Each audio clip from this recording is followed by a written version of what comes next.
Everyone, welcome back to my channel. आज हम लोग बात करेंगे चाइल्ड डेवलपमेंट के कुछ इंपॉर्टेंट पॉइंट्स के बारे में जो हमारे वृद्धि और विकास से ही रिलेटेड है। जो आपका फर्स्ट पॉइंट है उसी में ये काउंट होंगे। तो चलिए डिस्कस कर लेते हैं कुछ इंपॉर्टेंट पॉइंट्स के बारे में। वृद्धि और विकास की जो हमारी प्रोसेस होती है वो लाइफ में आफ्टर बर्थ शुरू होती है, लेकिन ये कुछ स्टेजेस में डिवाइड होती है।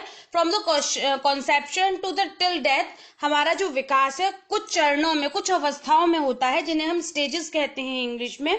वो कुछ इस तरीके से हो सकती हैं, जैसे आपका होता है शैशवावस्था, बचपन अवस्था, बाल्यावस्था, आपका पूर्व किशोरावस्था, किशोरावस्था और प्रौढ़ावस्था। इनको हम और भी सब कैटेगरीज में, सब डिविजन्स में डिवाइड कर सकते हैं। अगर हम मेनली देखें तो आपका शैशवावस्था, बाल्यावस्था, किशोरावस्था, प्रौढ़ावस्था और आपके फिर वृद्धावस्था आती है। ये आपकी मेन कैटेगरी होती है जो आपके इस रनवे पर वर्क करती है। मतलब आपका जो विकास होता है आफ्टर बर्थ वो शैशवावस्था से लेके वृद्धावस्था तक चलता है। अगर हम बात करें कि हमारे शैशवावस्था से पहले की कौन सी स्टेजेस हैं, मतलब गर्भकालीन अवस्था कौन सी होती है। जो गर्भकालीन अवस्था वो होती है जब हम जब आपका स्पर्म और ओवम का फ्यूजन होता है और एक जाइगोट बनता है। उस स्टेज से लेकर और प्रेगनेंसी से पहले की स्टेज हमारी गर्भकालीन अवस्था होती है, जो 2 हफ्ते से लेके 36 हफ्तों तक हो सकती है। अगर बेबी का बर्थ 9 मंथ पर हो रहा है तो अगर, लेकिन आपसे अगर पेपर में पूछा जाता है कि आपके हफ्तों में, मतलब how many weeks pregnancy run, तो आपको 36 वीक्स याद रखना है।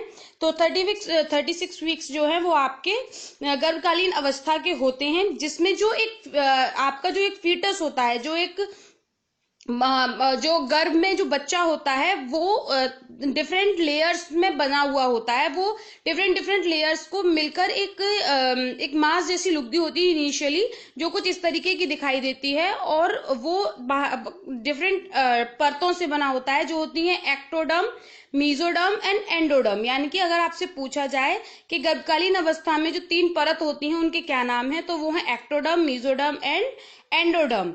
गर्भकालीन अवस्था से पूर्व, मतलब गर्भधारण से पूर्व भी कुछ अवस्थाएं होती हैं, जैसे कि आपने अभी कोई अगर लेडी है वो अभी प्रेगनेंसी उन्होंने कंसीव नहीं की है, तो उससे पहले की कुछ स्टेजेस होती हैं जिनके बाद में हमें प्रेगनेंसी कंसीव होती है। तो वो है maturation of ovum and sperm, यानी कि स्त्री में ओवम और पुरुष में स्पर्म, यानी कि स्त्री में डिम्ब और पुरुष में शुक्राणु का परिपक्व होना, वो बहुत जरूरी है। उसके बाद में ओव्यूलेशन, यानी कि जो वुमेन है उनकी ओवरीज में ओव्यूलेशन होना जरूरी है। अंडोत्सर्ग जरूरी है कि आपका जो एग है, जो आपका ओवम है वो आपका रिलीज हो। उसके बाद होता है फर्टिलाइजेशन, यानी कि निषेचन होना बहुत जरूरी है। निषेचन में आपके जो ओवम और स्पर्म है ये दोनों चीजें फ्यूज होती हैं। तो ये जो प्रोसेस है, ये जो स्टेज है वो गर्भधारण से पूर्व की अवस्थाएं हैं। अगर आप इनको डिटेल में समझना चाहते हैं कि प्रोसेस कैसे होती है, इसमें कैसे क्रोमोसोम्स घटते हैं, कैसे मिलते हैं और ये सारी प्रोसेस कैसे होती है, तो कमेंट सेक्शन में बताएं, मैं उसके लिए आपको वीडियो अपलोड कर दूंगी। तो जो अब हम बात कर लेते हैं मेन पॉइंट्स के बारे में, इंपॉर्टेंट जो पॉइंट्स हैं जिनसे क्वेश्चन आ सकते हैं।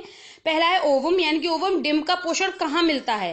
जो ओवम होता है जब वो जो वर्क कर रहा होता है, जब वो आगे बढ़ रहा होता है, तो उसको कहाँ से पोषण मिलता है, वो योक से मिलता है। ऐसे ही अगर स्पर्म की बात की जाए तो स्पर्म को जो पोषण है वो उसकी टेल से मिलता है। स्पर्म में एक टेल होती है, कुछ इस तरीके का होता है, तो इसमें जो उसका पोषण है वो उसको टेल से मिल रहा होता है, उसी से उसको गति मिलती है।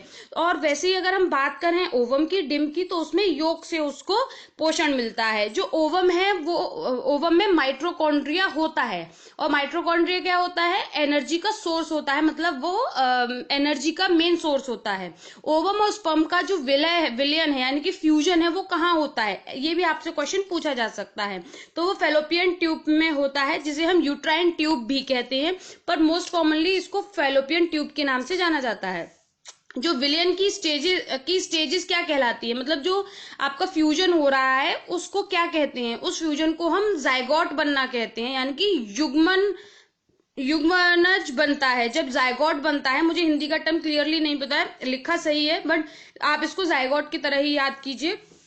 जब आपका स्पर्म और ओवम जब मिलता है उस स्टेज को हम जाइगोट स्टेज कहते हैं। जाइगोट स्टेज, अगर आपको इसको भी डिटेल में पढ़ना है कि जाइगोट स्टेज होती कैसे है, फैलोपियन ट्यूब में आपका ओवम आता कैसे है, स्पर्म आता कैसे है, फ्यूज कैसे होते हैं, पूरी आपको रिप्रोडक्टिव जो साइकिल है वो पढ़नी है, तो आप मुझे कमेंट सेक्शन में बता दीजिएगा। फिर हम बात करते हैं प्रीनेटल पीरियड की, यानी कि प्रसव पूर्व काल की। अब इसमें जो मेन पॉइंट्स है वो है कि प्रीनेटल स्टेज जो है वो फर्टिलाइजेशन से लेके बर्थ तक का टाइम पीरियड होता है, यानी कि गर्भधारण से लेके जन्म तक का समय जो है वो प्रीनेटल स्टेज होती है। इसमें आपकी 280 दिन की प्रेगनेंसी होती है, जिसे हम कहें कि 9 मंथ्स की प्रेगनेंसी होती है। अगर हम वीक्स में बात करें तो 36 वीक्स की इसमें प्रेगनेंसी होती है। जो प्रीनेटल स्टेज है, प्रीनेटल पीरियड है, उसको 3 स्टेजेस में डिवाइड किया गया है: ovum stage, embryo stage and fetus stage.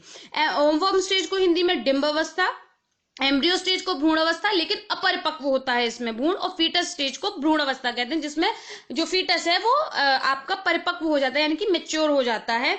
तो आपके ये 3 स्टेजेस में प्रीनेटल स्टेज को डिवाइड किया जाता है। अगर आपको इन स्टेजेस को डिटेल में पढ़ना है तो आप कमेंट सेक्शन में बता सकते हैं। फिर बात करते हैं कि जन्म के समय बच्चे की लंबाई कितनी होती है। इसकी बच्चे की जो लंबाई है वो 19 से 20 इंचेस होती है। फिर उसके बाद आती है हमारी भार होता है 3 किलोग्राम, जिसे हम 7 पॉन्ड्स कहते हैं। अगर आपको डायरेक्टली 7 पॉन्ड्स ना देखने को मिले तो आप 5 to 10 पॉन्ड्स के बीच में जो भी आपको नंबर मिले वहां आपके ऑप्शंस में आप उसको ऑप्ट कर सकते हैं। लेकिन अगर आपको शार्पली पूछा जाता है और आपको ऑप्शन में 3 किलोग्राम या फिर 7 पॉन्ड्स मिलता है तो आप आंसर में यही टिक करेंगे। तो बच्चे का भार जन्म के समय 3 किलोग्राम होता है। मतलब होता है सेंस ये है कि आप सोचेंगे कि नहीं उस फलां के यहाँ पे बेबी हुआ था तो उसका 2.5 किलो का था, उसका 2.25 किलो। तो आपका जो होना चाहिए वेट, मतलब आइडियल जो वेट होना चाहिए वो 3 kgs होना चाहिए, या कहें हम 7 पॉन्ड्स होना चाहिए। नवजात में एडिपोज टिश्यूज नहीं होते हैं, यानी कि उनमें वसीय ऊतक नहीं पाए जाते हैं, ये हमें याद रखना है। ये क्वेश्चन आपसे पूछा जा सकता है। बच्चों की जो श्वसन दर है वो 40 से 60 ब्रीथ पर मिनट, यानी कि बीपीएम होती है। ब्रीथ पर मिनट को हम शॉर्ट में बीपीएम कहते हैं। जो न्यूनेटल होता है, जो छोटा बच्चा होता है, उसकी श्वसन दर 40 से 60 होती है। अब अपगर करके एक स्कोर होता है जो यूज किया जाता है कि बच्चे की हेल्थ कितनी अच्छी है उसको डिफाइन करने के लिए। तो आपको ये टर्म याद रखना है, अपगर, APGAR। अपगर में आपका जो अपीयरेंस है, फिजिकल आपकी जो एक्टिविटी है, ये सारी चीजों को मतलब काउंट किया जाता है या देखा जाता है, असेस किया जाता है। Apgar score is based on a total score of 1 to 10। इसमें 1 से लेकर 10 तक की संख्या में आप नंबरिंग करते हैं। The higher the score the better the baby is doing after birth. मतलब बच्चा जन्म के बाद कितना अच्छा एक्टिव है, कितनी उसकी ब्रीदिंग अच्छी है, कितना है वो एक्टिव है, वो उसकी अपीयरेंस कितनी सही है, मतलब कोई उसमें डिफॉर्मिटी तो नहीं है। ये सारी चीजें 1 to 10 के स्केल में उसमें जज की जाती है और नंबरिंग दी जाती है। फिर उसके बाद आते हैं रेस्पिरेशन सिस्टम। तो रेस्पिरेशन मैंने अभी भी बात की थी श्वसन दर की। तो अगर एवरेज की बात करें तो हमारा 40 ब्रीथ पर मिनट होती हैं। ये आर नहीं है, ये बी है। तो ब्रीथ पर मिनट्स होती हैं। और अगर हम जनरल बात करें तो 30 से 60 होती हैं। फिर है हार्ट बीट जो बच्चे की इन अ मिनट होती है वो 100 to 160 बीट्स नॉर्मली होती है। और जब बच्चा सो रहा होता है तो 100 बीट्स इन अ मिनट होती है। टेम्परेचर की बात करें, अगर हम एनएस से टेम्परेचर ले रहे हैं तो 90 डिग्री फ़ारेनहाइट से लेके 99.5 डिग्री फ़ारेनहाइट होता है। और अगर हम सेंटीग्रेड में बात कर रहे हैं तो 35.6 to 37.5 सेंटीग्रेड आपका एनएस से वेट टेम्परेचर न्यूनेटल का देखा जाता है। और अगर हम आर्मपिट से बच्चे का टेम्परेचर देख रहे हैं तो 97.6 डिग्री फ़ारेनहाइट से 98.6 डिग्री फ़ारेनहाइट होता है। सेल्सियस में बात करें तो 36.5 डिग्री सेल्सियस से 37.0 डिग्री सेल्सियस होता है। ये सारी ही चीजें आपको याद रखनी है, ये फैक्चुअल है, इसमें आप अंदाजा नहीं लगा सकते हैं। आपको एक ऑप्शन ऑप्ट करना होगा और वहां पर आप इसमें तुक्का लगा के कोरिलेट करके भी चीजों को नहीं कर पाएंगे। तो ये सारी चीजें आपको लर्न करनी है बाय हार्ट, सो दैट आपको वहां पर एक भी क्वेश्चन में कंफ्यूजन ना हो और एक क्वेश्चन के चक्कर में आप बाकी क्वेश्चंस को भी गलत ना कर दें। फिर हम बात करते हैं ब्लड प्रेशर के बारे में। एट बर्थ मतलब जन्म के समय बच्चे का जो ब्लड प्रेशर होता है वो 75/42 होता है। अगर हम एवरेज की बात करें तो इसमें सिस्टोल होता है 60 to 80, सिस्टोल mm/Hg। आपको इसकी यूनिट याद रखनी है, mm/Hg। हो सकता है आपको यही ऑप्शन दे रखा हो लेकिन उसकी यूनिट्स अलग कर दे तो उससे भी आपका आंसर गलत हो जाता है, तो आपको ये दिमाग में रखना है। फिर है 40 to 50 डायस्ट्रोल होता है mm/Hg। तो आपको एक तो इसमें इसकी यूनिट याद रखनी है, एवरेज याद रखना है और डायस्ट्रोल और सिस्टोल याद रखना है। फिर हम बात करते हैं बच्चा का जो पहला मल त्याग होता है वो 24 से 48 घंटे में हो जाना चाहिए। मतलब जो पहला जो एक्सक्रीशन है, जो आपका स्टूल पास होता है वो 24 आवर टू 45 आवर्स में पास हो जाना चाहिए। ये जो फर्स्ट आपका स्टूल पास होता है इसको मिकोनियम हम कहते हैं। मिकोनियम को हिंदी में हम जात विष्ठा कहते हैं। मिकोनियम आपको याद रखना है। फर्स्ट जो स्टूल न्यूबॉर्न बेबी पास करता है उसको हम मिकोनियम कहते हैं। माता का जो प्रथम दूध होता है वही बच्चे को पिलाया जाता है, जिसे हम कोलेस्ट्रम कहते हैं। कोलेस्ट्रम जो है वो येलोइश कलर का होता है, फैट नहीं होता इसमें, ये हाई प्रोटीन होता है और ये बच्चे के लिए एज अ लेग्जेटिव है, ये लेग्जेटिव वर्क करता है। मतलब जब बच्चा कोलेस्ट्रम लेता है तब उसका जो स्टूल है वो अपने आप पास होने लगता है, मतलब उसमें स्मूथनेस आ जाती है। तो ये एज अ लेग्जेटिव भी वर्क करता है बच्चे के लिए।